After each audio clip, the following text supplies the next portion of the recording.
I was abused by my father when that happened. I ended up being sexually abused by my own father. That, to me, changed my whole world of perception.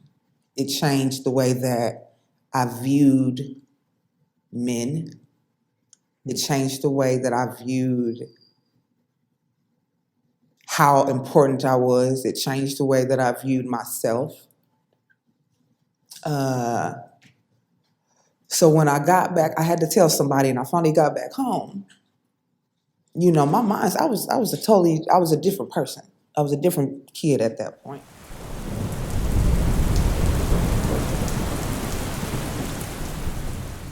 Well, I was born and raised in Kansas City, Kansas. When I'm asked questions about my childhood, I always say, I didn't have a bad childhood. Sometimes we were without.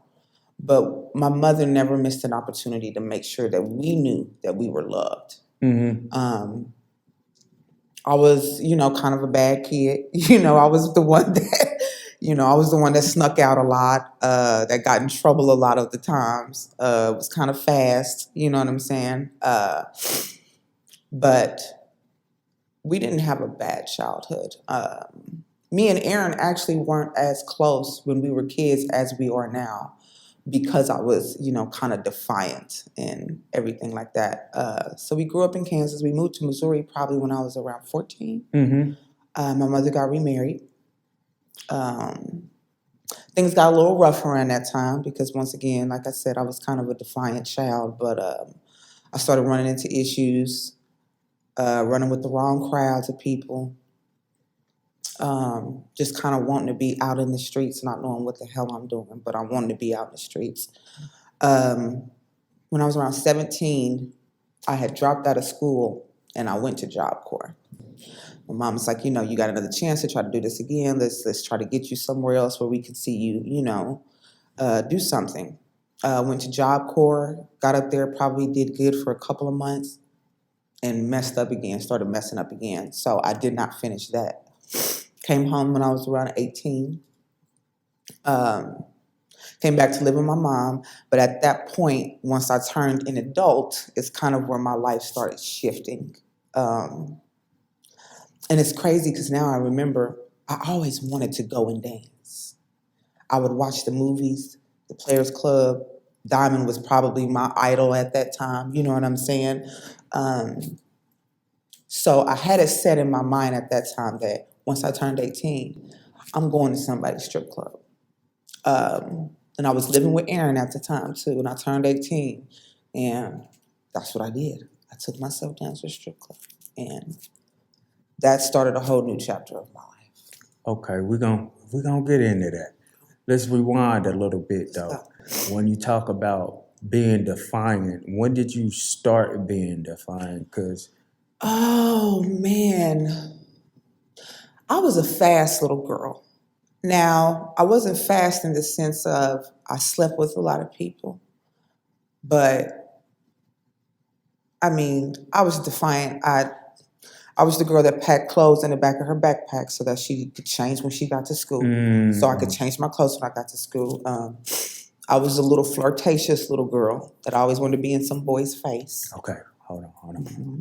Before you even go there, because this gonna lead to where got you.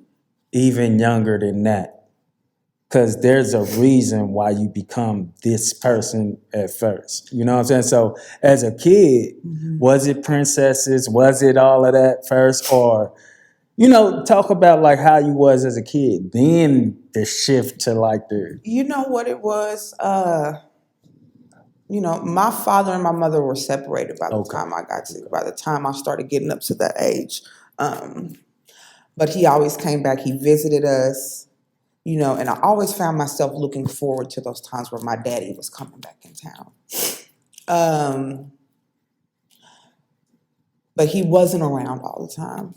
My mama was tough on us, but she was lenient to the point where I knew how to manipulate things. Okay. And like I said, I was hanging around friends that were doing things that looked interesting to me. And I knew that I only had to answer so much to somebody. Mm-hmm.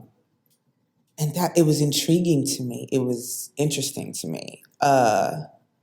Once I turned around 12 or 13, I got in so much trouble that my mother decided that it was time for me to go and live with my father. Mm-hmm. That turned into a horrible ordeal. And you said 13? You said? About 12, 13 13. years old. It turned into a horrible idea. Come to find out, my father was a drug abuser and an addict. I knew something was wrong when we got on the road and the first thing we started doing was driving around looking for weed. I knew something wasn't right then, but hey, I was kind of that kid that liked that. You know what I'm saying? Oh, shoot, I get to smoke with my dad. I'm cool. Oh. Okay. Yeah. I said, I'm cool. So being older now, I look back, that right there was a big sign that something was about to go completely wrong. We got to where we were going, and I thought, okay, my father only had 2 rules. Stay in school, don't mess with no boys. That's the only 2 things that I ask you to do. I don't care what else you do. Stay in school. I don't want to see you messing with no boys. Which was, in a way, easy for me. But once again, come to the point, I am now living with an addict who is actively in their addiction. So it went very left, and I was abused by my father when that happened. I ended up being sexually abused by my own father. That, to me, changed my whole world of perception. It changed the way that I viewed men. It changed the way that I viewed how important I was. It changed the way that I viewed myself. So when I got back, I had to tell somebody, and I finally got back home. My mind, I was a different person. I was a different kid at that point. So I was then in the mode of, from the trauma, trying to understand where I fit, trying to understand what my worth was, trying to understand, if my father didn't love me, how can I get someone else to do that? So I literally took on a life of trying to be a people pleaser, trying to be everything that he said I wasn't going to be. I bent over backwards for people when I didn't have a back to bend over with. And I think that's what kind of set on my path of wanting to be a dancer, because I knew the dancers got the attention. They were beautiful. They did wonderful things on the pole. That's what I want. I want to be able to have fun, be looked at, and be wanted. I wanted to be desired. It was something that I had lost when my father took that from me. So I think that's kind of what started my path on. And when I got home, it just didn't get any better. I was staying out late, hanging out with the wrong people, just constantly doing things that did not help me at all. So Job Corps was the next step in that, because I had dropped out of school. I dropped out of school in 9th grade, So Job Corps was the next stretch for that. Didn't finish Job Corps. And then I came back home and I turned 18. So when I turned 18, that's when that part of my life started. By that time, I hadn't done cocaine by that time, but I was familiar with pills. I was familiar with weed. I was familiar with the drink. It was nothing for me to throw a couple back and then go out for the night and make money at the strip club. In fact, if it's one of the things that are true about women in a strip club, and this might not be all of them, but most of us had to be under the influence of something to do the job that we did. And that stands true for a lot of women that are still in this industry. A lot of them have to be under the influence to allow people to oogle you and look at you as a piece of something that they can pay for, get a service, and then they're done. To have people look at you like that, it's degrading. And you don't know it's degrading in that moment because you feel good about it. You don't know it's degrading in that moment. you know. So I started dancing, and I would say the first 2 or 3 years of my dance life, I had fun. I thought I was having fun. I was making money. Uh, I thought I had a nice little team of, you know what I'm saying, friends around me, you know, that was putting me on to the money. Um, and then one night I met a guy, and we were cool. We were cool. We all would hang out in the same spot. But I met that guy that night, and he had cocaine on him. Mm. And he looks at me and he says, "Well, have you ever tried this before?" And no, I hadn't. I told him no, I hadn't. Thank you. I told him no, I hadn't. So I ended up trying cocaine for the first time that time. I was probably about 21 years old. Um, that was another beginning to a road that was completely just, now that I look back, I mean, cocaine took me down a horrible path. Mm. The first thing started happening is, you know, I'm losing weight, dropping weight like ain't nobody's business. So my family started to notice that something was going on, and my mother would speak to me from time to time, you know, but I was hard headed. I wanted to do what I wanted to do, and especially at that point, I was grown. You weren't going to tell me that this wasn't something that I was about to do. Especially at that time, I was bringing in money and blowing it fast, you know. I probably made enough money to live a great life dancing, but I blew it all. Whether it was on drugs, whether it was on going out, whether it was giving my money to other people, you know what I'm saying? I blew it. But so once I started in my addiction, things started to go downhill. My weight went downhill. I stopped wanting to get money. I just wanted to get the money to get my drugs, and then I wanted to go back and chill. I didn't want to be bothered with nobody. Um, in fact, some people know me, you know what I'm saying? That used to be the girl that would sit in the corner all night, you know, because once I got my drugs, I didn't feel like being bothered with nobody. I didn't feel like getting up and dancing. I didn't, you know, I just wanted to get high. I don't want none of this. Now, every now and then, and that's when my life turned from just dancing to, I spent probably 3 or 4 months tricking straight. I said, well, I don't want to dance. Let me do something that's going to be a little bit easier for me. And of course, in my sick mind, I thought, well, let me lay on my back. It ain't going to take that long. I'm going to get my money, and I ain't got to worry about being around people all night. I was a silent user, one of them users that went off to the dark and did it. I didn't like to do it around people. I didn't like to be around people when I was high. None of that worked for me. So in those months of me, you know, and I try not to be so vulgar with it by saying selling ass, but Say what you got. it's basically what it was. You know, that took me down an even darker path. You know, there were a lot of times where I was reliving the abuse from my father just to get a buck, just to get some money, you know, and money that wasn't lasting, money that wasn't doing me no good, money that was coming in and shooting right back out. When you talk about reliving the abuse from your dad in that lifestyle, what do you mean exactly? What my father told me in the abuse were things that, like I said, it changed my mind frame going forth. You know, he told me, listen, unless you're giving this to a man, no man's ever going to want to deal with you. Unless you're doing this right for a man, no man's ever going to want to deal with you. Unless you are sexually pleasing a man, this is what you need to learn. It was really sick how my father portrayed his abuse. It was sick. He got into my head. So when it got to the point of me having sex with a man for money, you know, there were sometimes things that I was paid to do I didn't want to do. You know, men have paid me to be rough with me. Well, that's how my father was when he abused me. And yet I sat through that kind of stuff, you know, for a buck, for the addiction, because it really wasn't, thank you, it really wasn't what I wanted to do. It was me and my addiction needing that money to fuel or to feed that emptiness that I had inside of me. You know, I've dated men who talk bad to me. And when I say date in this forms, I mean I've slept with men for money who wanted to speak badly to me.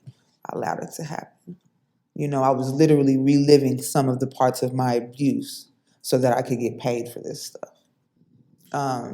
Which didn't do anything but damage me even more. Because once I've done this act with you and I feel the way I feel, I'm digging in deeper on that cocaine. I'm digging in deeper on that monster because I need that. I need that to numb me back up after what I just been through so I can go do the next one. You don't got time to grieve and be still and do none of that shit while you are actively doing this kind of stuff, especially when you got an addiction on your back that you're trying to feed. I did that for about 4 months. It got too much for me to handle because I didn't want men touching me at that point. I got to a point I didn't want nobody touching me. It was hard for me to even, dance for a man because they want to touch you. I didn't want to be touched. So after that is when my life just started fading. I mean, I lived for my drug. I slept on couches. I slept on floors. I've slept in dope houses because I didn't have nowhere to stay. And then I met my husband in the strip club.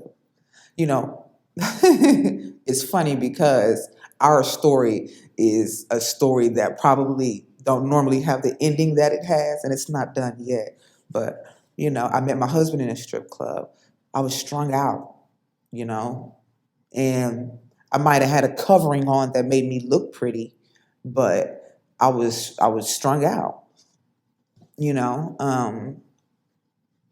And when I met him, he started to try to feed me in ways that went completely against what my father had told me. He started to feed me in ways that, my husband spoke a lot of life into me. He would always remind me, listen, you too good for this place. I really don't know why you're here, but we here. So I went into a vicious cycle of abusing drugs, abusing myself, abusing other people. I went into a vicious cycle of doing that all throughout my 20s. And then something at 30, I got pregnant. I got pregnant with my first child, first and only. And then shit started hitting the fan because things had to start coming out because I think that was God telling me in my life, it's time for you to start healing. It's time for you to start opening up some of these wounds, being cleansed of them, and start to heal because now you have a child who's going to see you. And if she sees you like this, it's not going to do nothing but hurt her. I didn't want to carry on that cycle. I have bipolar disorder that I've struggled with since my trauma. Never, ever looked at taking care of my mental health, which when I had my daughter, it all started to affect me. And if you know anything about drugs, bipolar disorder it's basically your brain not being able to manage the serotonin and the dopamine that it shoots out. You're not able to handle your emotions like that. Well, cocaine as a drug, what it does is it directly affects your dopamine receptors and it floods your brain with dopamine. So you feel happy, you feel good, you want to bounce around, you want to do stuff. Well, it affects anybody badly, but then you take somebody that's dealing with a bipolar disorder who already has a dysfunctioning system of serotonin and dopamine, and you taking and you putting this drug in your body that's shooting out more dopamine. Well, now when you need it, you're depleted of it. So I fall into these deep phases of depression, of not wanting to live here, not wanting to, thinking my daughter was better off without me. Not being able to control my emotions to the point of rage, of being dangerous to not only myself, but to anybody else standing around me. People think it's cute these days to be tough. They think it's cute to be, oh, I don't give a fuck. You know what I'm saying? I'll take your whole head off, nigga. You know what I'm saying? That shit ain't cute. It's not cute because you change lives when you act like that. And I've been in positions where I've been so destructive that I've changed lives. And I'm thankful that my daughter is still standing and she has her dad to this day, that she's not messed up as she could be, because my child could be jacked up. Let it have been for me. You know, the things that she's seen me do, the things that I've done, like it was a struggle. But I realized after I had her that I had to, one, I had to kick that addiction. I had to, two, get my mental health under control. And I had to, three, which is the first thing, I had to start building a relationship with God, because there was no way that I was going to make it through that. There was just no way.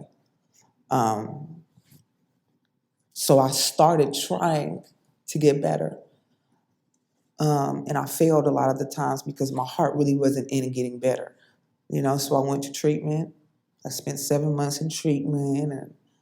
And, that first time around, it was, well, I just want to be able to manage my addiction. I don't want to let it go. I ain't ready to let it go. I want to be able to manage it. I want to be able to manage it to the point where nobody else will be able to tell that I'm struggling. You know what I'm saying? But that ain't how it works. That ain't how it works at all. So when I came home, I did good for a little bit. And then I just fell right back into my addiction. And it stayed that way for a very long time. I didn't have a job, didn't have a car. I couldn't contribute anything to my family. I was barely a stay-at-home mom because I could barely take care of my household. Me trying to manage my addiction once again proved to be faulty at best. It just wasn't. You're never going to manage something like that. It's just not the way it works. You will always lose something. Even a functioning addict is losing something while they are still functioning. Whether it's your health, whether it's the people around you, whatever it is, whether it's your life, you're going to lose something. And it really did not start to kick in with me where my heart started to align with what my mind wanted until after I started working for a post office. Me getting that job at the post office was I never would have thought that I would have even been at a job like that. Coming from the things that I've done, the post office is a career for me. I take that job a little bit more seriously than, one person might, because I've been through shit that that in a lot of ways, I can't believe that I'm able to care. I can't believe that God said, you know what, I'm going to bless you with this good job and I'm going to see how you handle this. You know what I'm saying? I still say today, I don't plan on going nowhere from the post office. I plan on being able to manage what I have. But I plan on being able to manage what God has given me a little bit better. And I got there and I met people that weren't like the friends that I had before. Sydney is, when I say, a solid friend, somebody that feeds into you, somebody that pours into you in a way that they don't even have to give you nothing, but you can feel their spirit. Sydney's that girl, unbeknownst to her, she's kept me sober at times. You know what I'm saying? Like that's a true friend. She's shown me the meaning of what a true friend is supposed to be. And for that reason, I'll always be thankful for her. But even getting to the post office, I still struggled. I struggled. My attendance was horrible. The severity of my mental illness started showing its ass around that time. I was having issues at home with my marriage. I wasn't showing up for work. I would be, in dealing with my bipolar, sometimes I'm manic, sometimes I'm not. And mania is just having a burst of energy with no direction. So there were days where I literally could not get out the bed, so depressed. Depression for me was like you wake up every day and ain't no sunshine outside. It could be bright as hell. Everybody's smiling, everybody laughing. Today might be a good day. It might be, you know what I'm saying? You got every reason to smile and be happy, but you just can't. And I let that keep me down without looking for help a lot. And then it just got to the point where I was going to lose my family. I was going to lose my family. I would lose my child. I was going to lose my husband. I was going to lose the home that I was in. Because nobody wants to watch somebody else they love self-destruct. Yeah. After a while, it's kind of like, listen, I hate having to see you like this, but I can't watch you like this. Mm-hmm. And I had to understand that. So recently, in this past year, I went to a program called Sisters in Christ. And I would have to say Sisters in Christ saved my life. I don't know what it is. I don't know. I think it's just one of those things that when you get tired, you are tired. And they say that about a lot of people in addiction. They're not going to quit until they get tired, until they get ready. That's why you can't force anybody into addiction. The first time I went into recovery, I said, well, I'm doing this for my daughter. I'm doing this for my husband. I'm doing this for the people that love me. No, because they can't keep me sober. None of them can keep me sober. If anybody is dealing with addiction, understand that nobody can keep you sober but you and God. That's the only thing that can happen. So my last time in treatment, and I say my last time because I'm speaking that into existence. I went in, I said, you know what? I'm just tired. I'm tired of spending my nights in this basement crying. I'm tired of missing out on my family. I'm tired of being so jumbled up in the mind that I can't think straight. I'm tired of missing work. I'm tired of seeing everybody around me good and I'm not. And I'm the only person that can change that. So I went to Sisters in Christ, and they call it a hard pause. You got to take a hard pause to kind of focus on where your life is going and what you need to do to get it back on track. And that really did me some good, because I had a chance to sit still and actually detox my body and my brain so that I could begin to think straight. I started taking care of my mental illness. I take medicine for it. You see me bouncing off the walls one day, y'all gonna know why. This walk for me is something totally different. And it's only because this time around I want it. And I don't know what that looks like for me. I know that me continuing to make my relationship with God healthy by me doing my part in things is what's going to keep me. It's what's going to carry me on to victory. I've had victory over a lot of little things. I'm ready to start having big victories. I'm ready for, my life to be on a path of simplicity. They say God's way is simple, but it's not easy. It's simple, but it's not easy. So right now I'm just trying to put in the work to, change the outcome of what a lot of people, where this ends for a lot of people. Addiction don't end pretty in a lot of instances. A lot of them. And there are people out there, I've heard stories that were horrible, completely horrible, but therefore by the grace of God, that could be me. That could be me. That could be me that lost my child because I couldn't stop getting high. That could be me that wrecked my car drunk as hell and killed 2 children in the backseat. That could be me. That could be me. I've heard these stories before, these devastating stories. And therefore, by the grace of God, that could be me. And they say going back to your addiction is it's like a dog going back to its vomit. It says that in the Bible. Going back to the old man is like a dog going back to his vomit. And it tends to be worse each time you go back.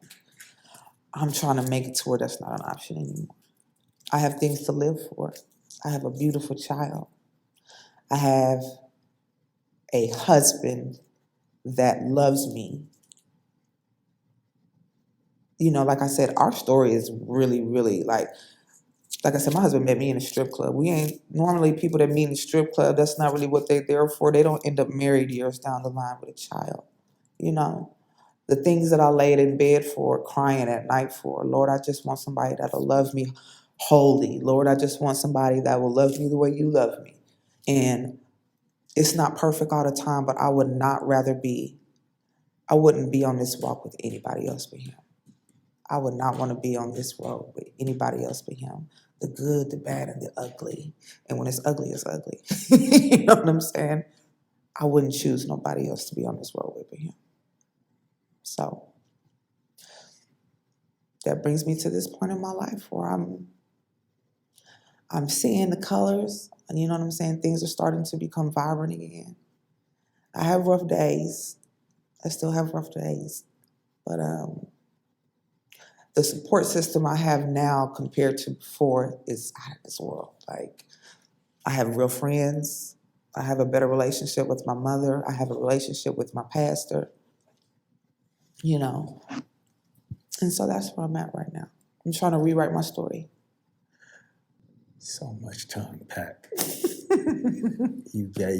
Listen, for the people listening, if you don't mind, going back into the stripping days.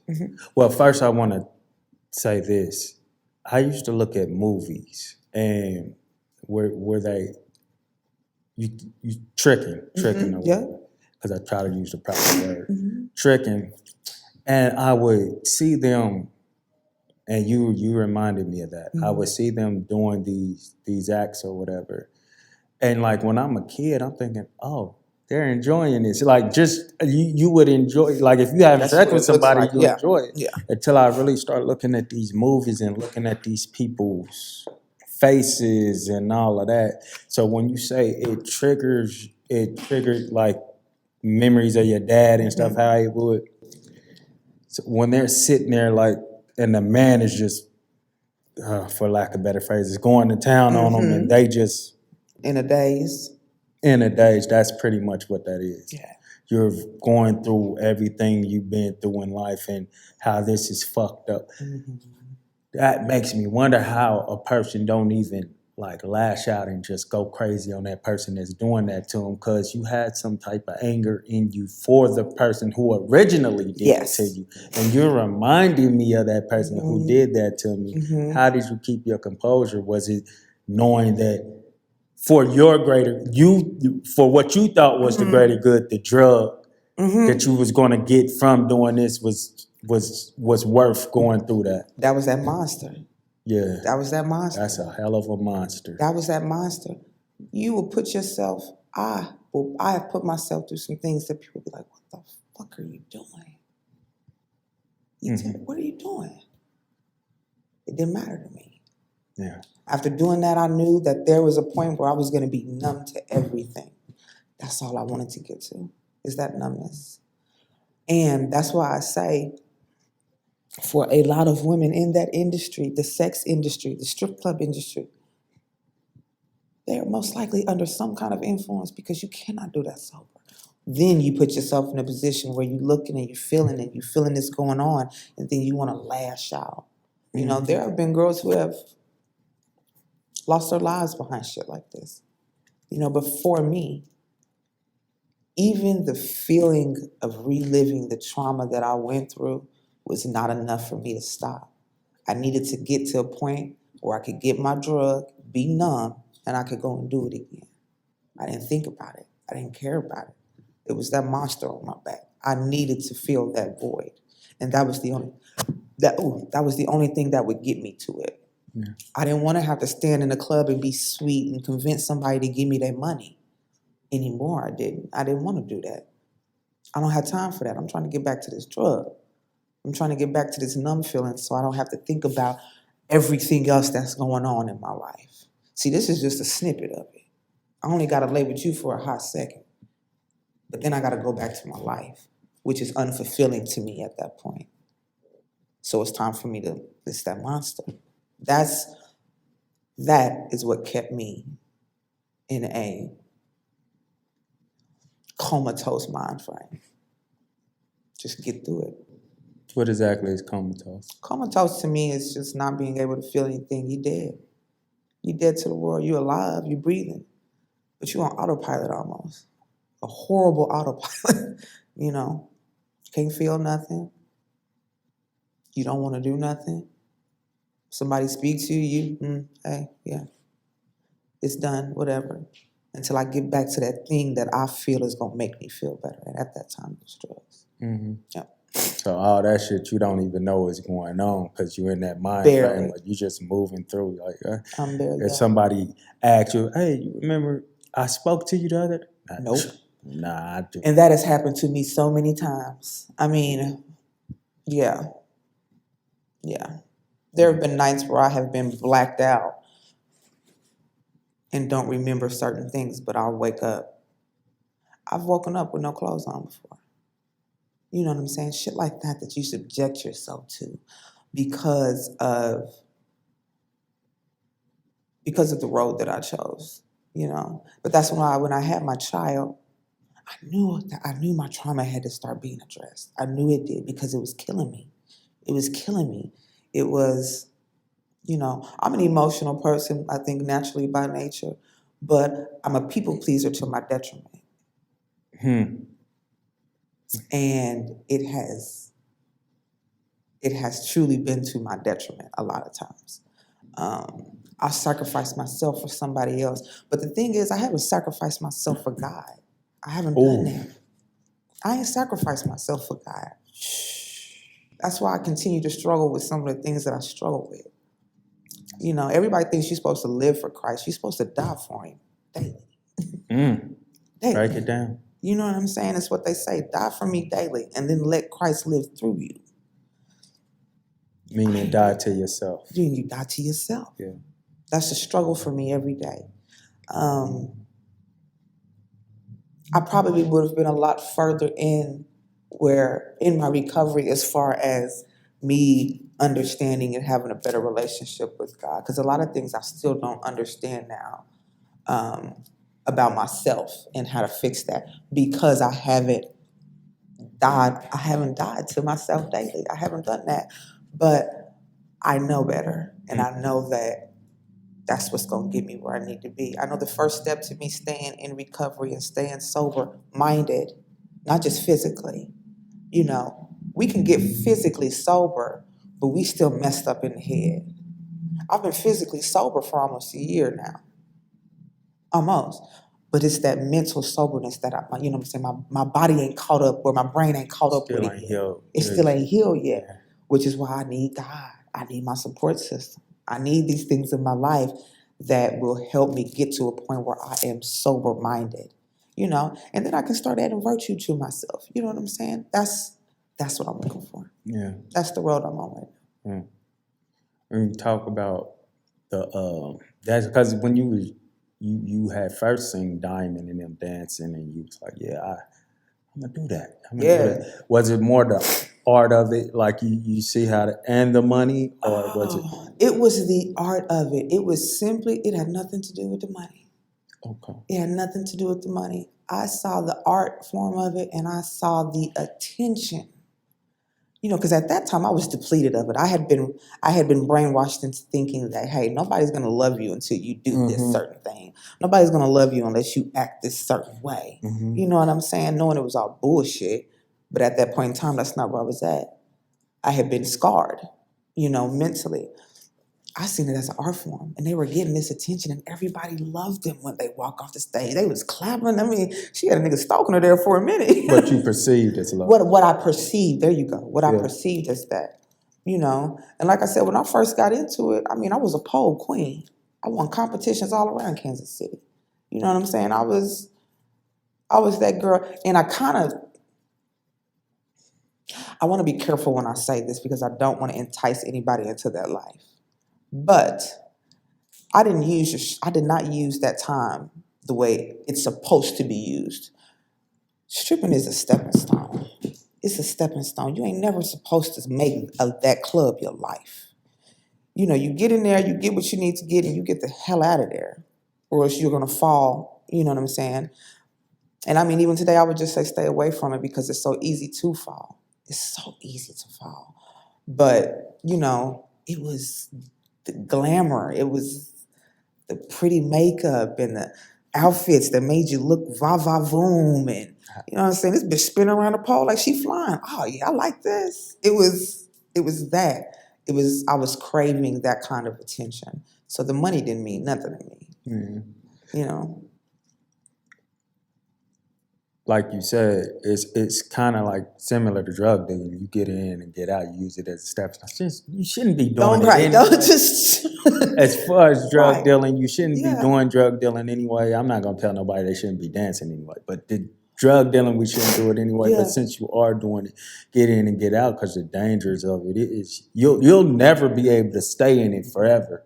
Something's always going to be pulling you away from getting to that goal you want to, whether it's the glamour, because there's a glamour in that too. Yep. The people love me, what I perceive as Yep. love, or the girls love That'll not keep you the there. boy, but were they looking at you like that before you had the money? Or whatever? There you go. You know what I'm saying? But it's a little different on the dance because there is an art to it. It's Now, absolutely. it's not just like when you talk about being dope on that pole, there is an art to that, because I look at some of them, and I don't care to look at strippers for getting naked anymore. I actually, when I do see it and it may pop up on my timeline and they doing something crazy on the pole, I'm really looking like, that's amazing. I can look at P Valley and be like, nah, she killing it. She's killing that. Not even caring about like. Yeah. There are pole competitions where women they'll fly you all the way out to Australia just to do the pole competition. You ain't taking off no clothes, no nothing. You know what I'm saying? It's even pole aerobics nowadays. You know, so the art form of it was something that was beautiful to me. I will always love the art of dancing. There is an Always art. will. That life though. We look at it, we can look at it on TV and be like, oh, they just dancing. That's all that happens. Da, da, da. Even the people who go in the club a lot of times who just see the surface of it is like, oh, I just want to get this dance. And that's how she's doing up there is dancing. But there is an underworld to that. It's a nasty underworld to it. Yeah. Money can make people do things that, I mean, you just sacrifice your soul for money sometimes, man. And I think that the allure of the money is what makes a lot of women that get into this industry forget that it's just supposed to be a stepping stone. They'll get in there and they'll start making thousands of dollars a night. I mean, I can remember nights I was walking out of there with $1,500 in my pocket. And it's gone in 2-3 days. It's out of there. But it's that allure of making so much money. But then you got these long nights. You got these disrespectful people that want to be around you. You got drugs and liquor that flow freely. Freely. There's probably one woman in each strip club in America that don't drink or do drugs. And there's probably 50 girls on the roster. One of them is the only one that don't do drugs or drink. She probably gonna make it up after motherfucker. But it's too easy to fall into the underbelly of that shit. It's just too easy. I've seen girls come in there, beautiful girls, that club has swallowed up and spit the fuck out. And I was one of those girls at one point in time. But it breaks my heart. Sometimes I even see, it's women who feel like they can't do nothing else. They feel like this, maybe they can't do nothing else. But it's the allure. It's that pretty pole thing. It's that glamorization. It's everybody clapping once you get off stage. It'll draw you in.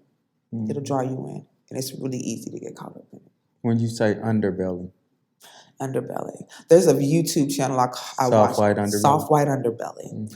And if you've seen his stuff, it's not pretty shit. It's, it's that soft white underbelly that you can just slip into. And it becomes ugly after that.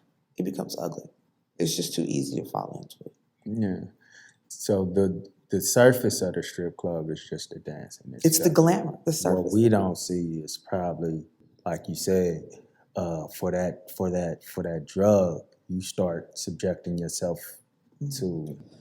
to defiling things. I mean, even, and it can be just the money. I know girls that don't touch a drug, but they addicted to their money. So they go. That's a drug. Yeah. You don't see the tears and the crying after the nights of dancing where girls have felt humiliated because they went and been on stage naked and somebody didn't give them their money. You don't see the side of it where You know, the people, the managers in the club are taking money from the girls because they feel like they deserve their cut. You don't see the side of these managers pimping these girls out in these back rooms because they got a homeboy that want to pay for some pussy. Mm-hmm. You don't see that. You don't see them coaxing these young girls into whores, basically, for this dollar. You don't see, you know, the strung out girl who's in the back that ain't nobody paying attention to because they all out trying to get their money. You don't see the girls that pass out on stage because they didn't have too much in their system. You don't see that. You don't see the girl that just got gang raped by 10 Mexicans because she went and did a party by herself. That's the shit that people don't see. And that's the part of it that can, it'll tear you apart. Like I said, I've seen women lose their lives to this shit. So it's never a place I would recommend, ever. Your husband. Mm-hmm. Let's just be real.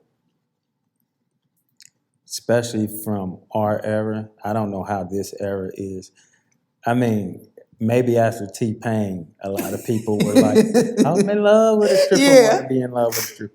We're in love with what you can do up there, but the thing was always, I never marry a stripper. I never watch a stripper. That's right. They look down on you. It's taboo. It's like, yep. You dumb? Are you dumb? Why would you marry a stripper? What do you think your husband's seeing? Or have y'all had that conversation? Like, what do I think he saw in me? Why did you see it as your thing, especially from, like I said, from how we are? From Why did you see? What did you want from me? What was your mission with me? How did you? Why are you with me? Yeah. Oh, we've had that conversation a lot. You pouring into somebody you didn't know at the strip club at first. Yeah. So what was it? And I mean, and like I said, I was strung off drugs. I was all that. All that. So it's a lot of whammies. So yeah. I probably still don't know the exact answer, but I used to ask him, why me? Women like me don't get the story that I got right now. Mm-hmm. They don't get the happy ending I got right now. Why me? And he always used to tell me, there's something about you that tells me you don't need to be here. Now, I still don't understand that to this day. I'm going to be honest. I still don't understand what he really means by that. But his actions towards me were different. They were, hey, let's work on trying to go get a job this week. Or, hey, he always used to say I was his flower in the dirt. I was his flower in the dirt. I was his flower in the dirt. So to him, what he was different from the niggas coming in there throwing money, first of all. He wasn't no hood nigga. He wasn't running around on no datings with his music beating loud out of his pants, hanging half off his ass on some bullshit. I saw in him something that I'm like, this man can teach me some stuff.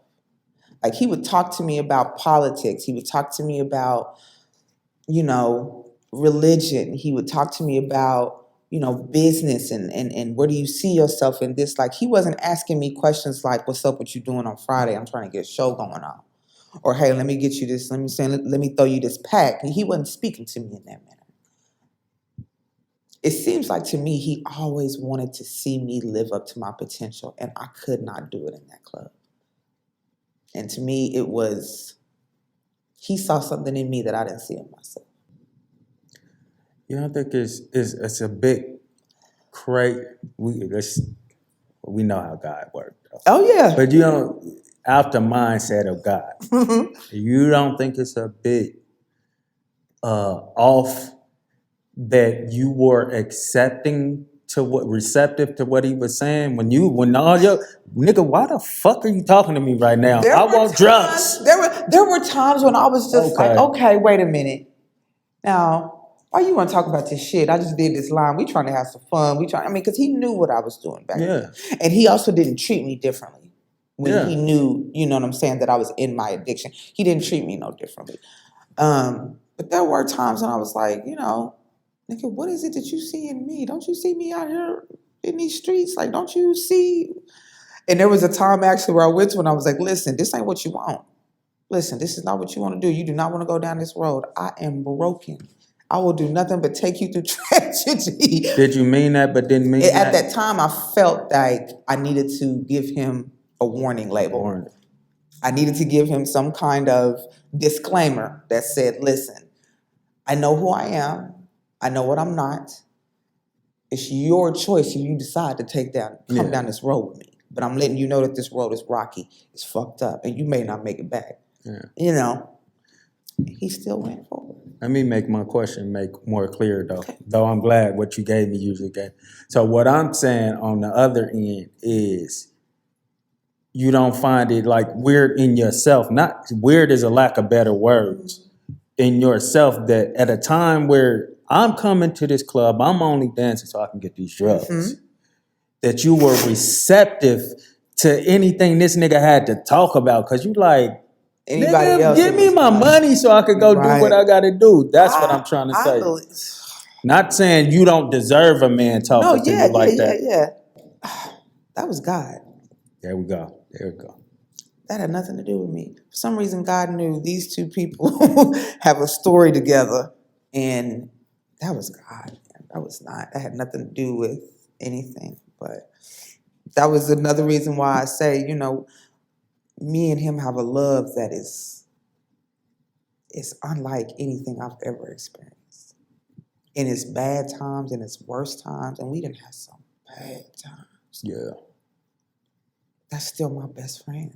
I don't want to be on the road with nobody else. That's exactly like, so you know I said just take God out of it. Because I didn't want to use God. So I used weird to see if you would come back to God. Which is dope. Because it can't be nothing but God. Yeah. You don't want to call God weird. Yeah. So when you talk about it's not simple, I mean, they say God's instruction is simple, but it's not easy. It's not easy. Your natural instinct wasn't to go down this life, this path. You don't get to choose your path when you're a kid. Right. So for something to happen to you like what your father did, this starts to happen. As we all know, Jesus carried his cross. That's right. Did he want to have to do it to carry that burden or not? That's right. Like, hey, if you can, take this up off my plate, big dog. Yeah. But let your will be done. Your will be done. Yeah. There it is. We're not born with that attitude to let your will be done. But when you look back at it, from my perspective, that was you carrying your cross. So you said you don't know exactly what you're supposed to do with it. I always ask God to speak through me. I feel like you're moving in the path what you're supposed to. Well, this is a start for one, for you to give off the information. You went through that so they don't have to go through that. The people listen. You do that make sense to you? Yeah. The people who may see, the people you could tell your story to, and you have a very good way of giving off information because you'll say, well, that's not all cases, but this case. So you're not even in a judgmental state. No, absolutely not. Yeah, so. Therefore, by the grace of God, that could be me. I believe, like you said, people died from this. People didn't survive it. Yeah. You survived for a reason.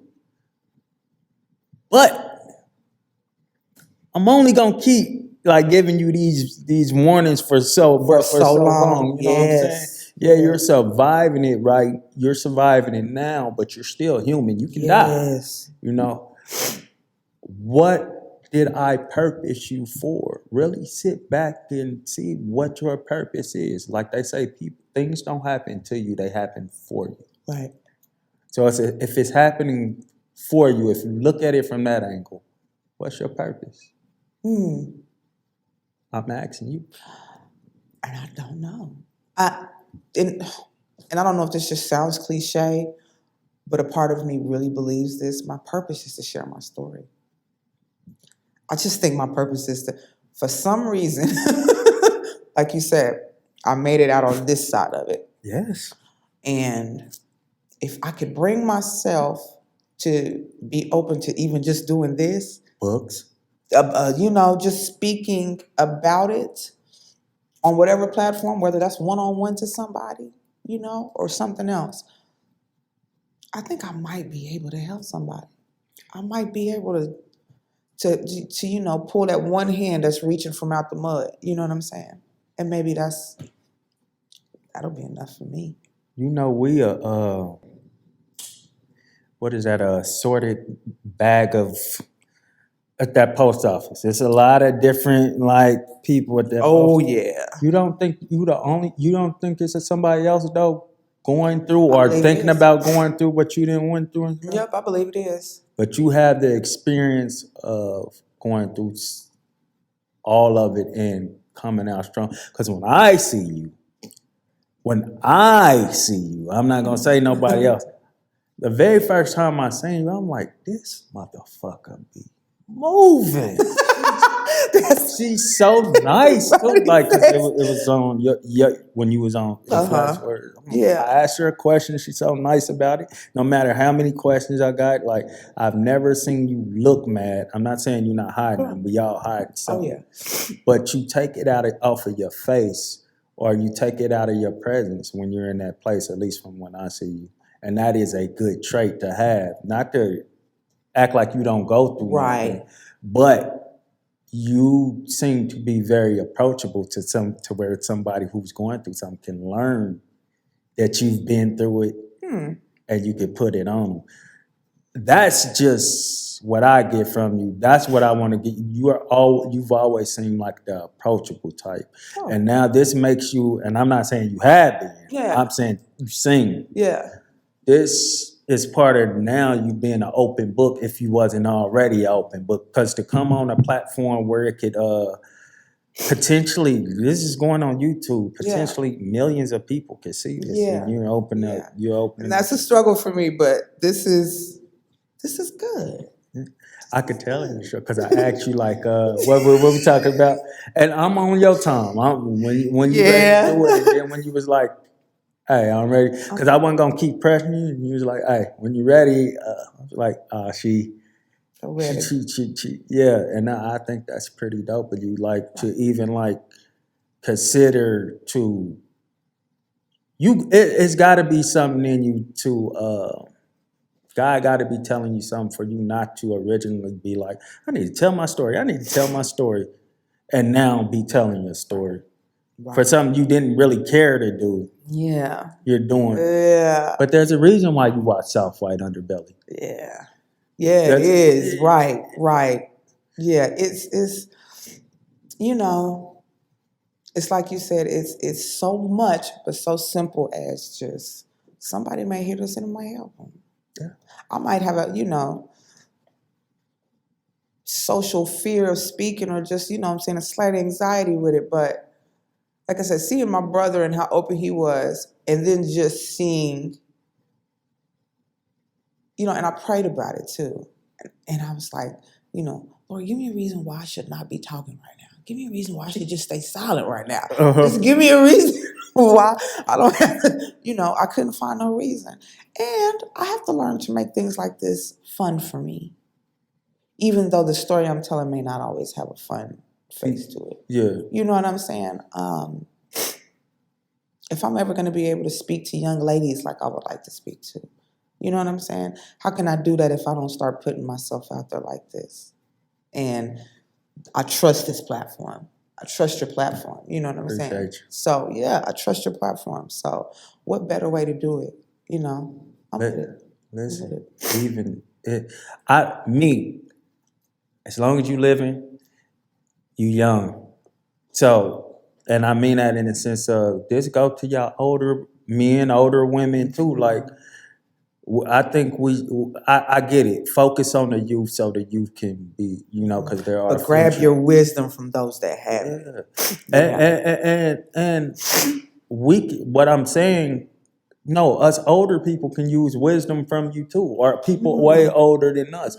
So this platform is not just for the youth. Yeah. This is, as long as you hear you still youthful to somebody, because it's people that was here thousands of years ago. So you youthful to somebody. That's right. maybe you need to hear something before you, for lack of better words, croak. Before you Yeah. pass away. Maybe that's Because it's a lot of older people too who don't necessarily, they know of addiction, but they have no idea how to deal with it. They know of mental illness, but they have no idea how to deal with it. They could have a son or a daughter or a cousin who might either be, there are still people out here that believe addiction is a choice. And I say it like this, and this is debatable to a lot of people. I made a choice to start smoking cigarettes. yeah. I knew eventually that I could end up with lung cancer. Addiction is no different. Yeah, we might have made a choice to do something, but this thing is a disease, and it's a disease. I think if we had better education about it, there are still people that believe, I've seen people completely turn their backs on people who are in their addictions when they're begging for help. I've seen people who are addicted beg for help, but they can't get it from the people that they need to. They can't get it from the platforms they need to. They can't get it from the services that we lack around here. You know what I'm saying? We don't have detox centers in Kansas City. Nobody really knows that. But in order to complete or in order to get through, to begin recovery, you have to detox. We have no detox centers here in Kansas City. So people are being thrown into this recovery process without having a chance to let their bodies and their minds clear themselves of whatever drug or toxins you've been putting in your body. Nobody has that opportunity. It's stuff like that, that people don't really know how hard it is to come back from this, but you can do it. Mm-hmm. You can do it. It's got to start with you, but you can do it. Reach out, find a support system, but find some help. It can be done, and it's possible. And you can live my best day high don't got nothing on my worst day sober. Wait, I'm going to say that put that again. in my head real quick. My best day high has nothing on my worst day sober. Break them down for me. I am much happier and I have been much more at peace on my worst day in my sobriety. Gotcha. I've had much more peace and much more happiness in myself on my worst day sober than on my best day high. My best day high, when I got all my drugs, I'm thinking I'm jamming, I'm cool, I ain't got to worry about nothing. My worst day sober is on that. My worst day sober is better than that. My worst day sober is better than my best day beyond. I wouldn't have it no other way. And I wouldn't have it no other way. So we staying sober then. We staying sober. You got a big mission out here. Yeah. You have a big purpose out here. Whether you realize it or not, and I'm not God, and God is going to talk to you about it, whatever. But I feel like the path, as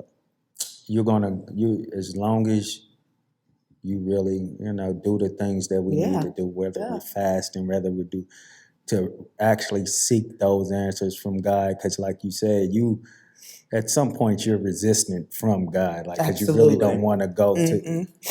Stop resisting, trust Him, trust the process. You done already been through some evil shit, some destructive shit. Yeah. You're strong as a motherfucker. So whatever process God wants you to go through, you're definitely strong enough to do it with Him. With Him. There you go. With Him. In spirit of the name of the platform, indelibly marked. Mm-hmm. Would you leave us marked with some words to close us out, and then prayer? Of course. You know what? Find your higher power. Connect with that higher power. And then allow that higher power to move you in ways that you ain't never going to be able to dream of. But you got to surrender to the process. Any process we got going on these days, you'll never be able to do it the right way until you surrender to the process. Whatever that looks like, just surrender. Lord. Yes, Lord. Shout out Sydney Bagby Shout out.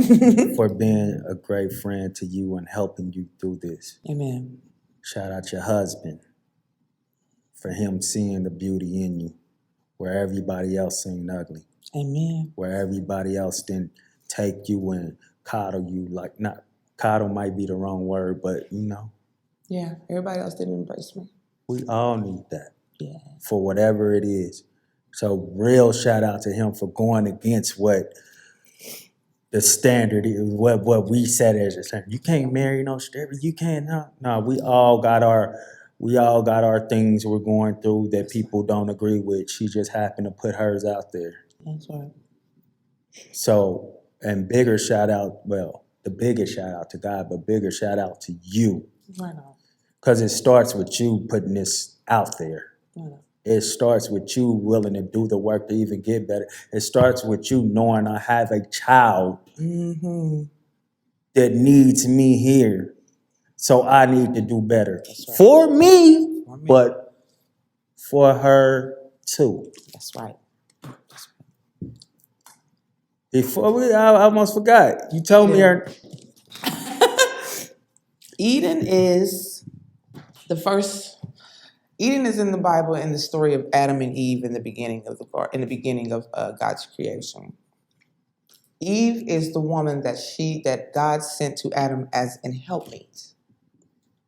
A helpmeet is, I won't get into that, but Eve is also the reason why sin fell upon the world. Because she is the woman in the Bible who ate the apple. She was beguiled by the serpent, and she ate the apple. But bigger than that, the garden that they were in is called the Garden of Eden. It had everything that they needed, everything that God asked them, that God provided for him. In a sense, I say it's where life began. The Garden of Eden. That's where life began. Don't that make sense now? So, when it comes to my baby, she's kind of where life began for me. Full on, So if that makes her daddy thought about all that and Eden, that was he double code now. Yeah. He double code. And I mean, Bible story. Perfect time to pray us out. Amen. Father God, we come to you thanking you for this opportunity just to be able to share, speak, break bread with each other. Lord, I thank you for the opportunity to give me a voice to be able to share my story. But Lord, my prayer is that somebody can see this and understand the value of it. Yes, Lord. I thank you for allowing me to have this opportunity. I thank you for Dama, who's got an amazing platform right here, Lord. And I just pray that, this is used for the good. We know that it will be. Yes, and I pray that we leave somebody indelibly marked. In Jesus' name I pray. Amen. Amen. Hey, you heard it from her. I ain't even got to say it. I'm sorry, did I take the last line? The goal is to leave a lasting imprint on their minds and their heart. We pray you've been indelibly marked. Okay. I gotta say it just because I got it, because I'm Russell Simmons. That's right. But you did it. That let me know you be watching. Oh, I do.